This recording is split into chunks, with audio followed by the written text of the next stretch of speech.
Intra-African trade represents 18% of all African exports. 18. Compared to other continents, we're way below average. Europe, for example, is above 60%, America above 50%, Asia above 50%. But what number tells you when I say 18%?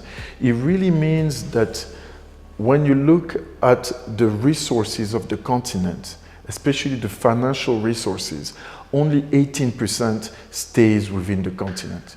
If only 18% of our resources stays within the continent, it's really hard to develop. If I have to cite 3 top challenges, I will go infrastructure gaps, right? By infrastructure, of course, I mean digital infrastructure because this is what we do. And by digital infrastructure, we're looking at connectivity, right? So around 4 African around 4 Africans out of 10 are connected to the internet. Okay, so if you don't have connectivity, well, it's really hard to talk about digital economy.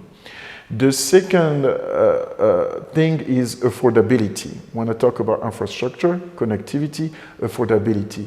Even when they're connected, those smart devices cost a lot of money for African people, right? When you look at the average wage in Africa, it's a lot, like a computer, a tablet, and all those tools, digital tools. Policy is a big one, especially policy harmonization. And with policy, I would even say governance, okay? What do I mean by that? Let me give you an example.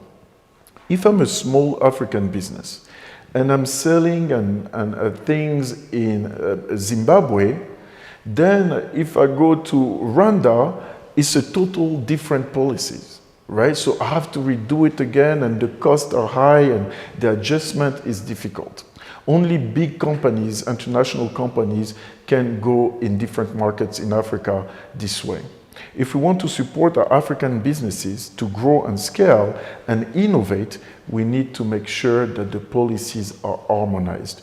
We need to make sure that the governance is aligned between countries, meaning like if I have like a data protection authority in Rwanda, I need one also in another country so that those 2 countries can trust each other. Number 3 is capacity building. This is key. Without digital skills, there's nothing that we can do with our populations, right? Our populations have to have the proper digital skills, but not only the citizens, right? We also need the leaders to have the proper digital skills so that they can enable this environment that will help Africa to be digitally transformed. And if Africa is digitally transformed, then we reach this vision of one single market.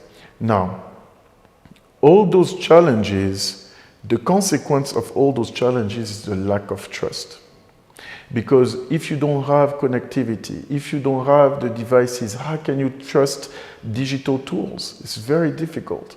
If you don't have the right policies that protect you, how can you trust the digital tools? If you don't have the capacities, how can you trust the digital tools? So the consequence of all those challenges is a lack of trust in digital.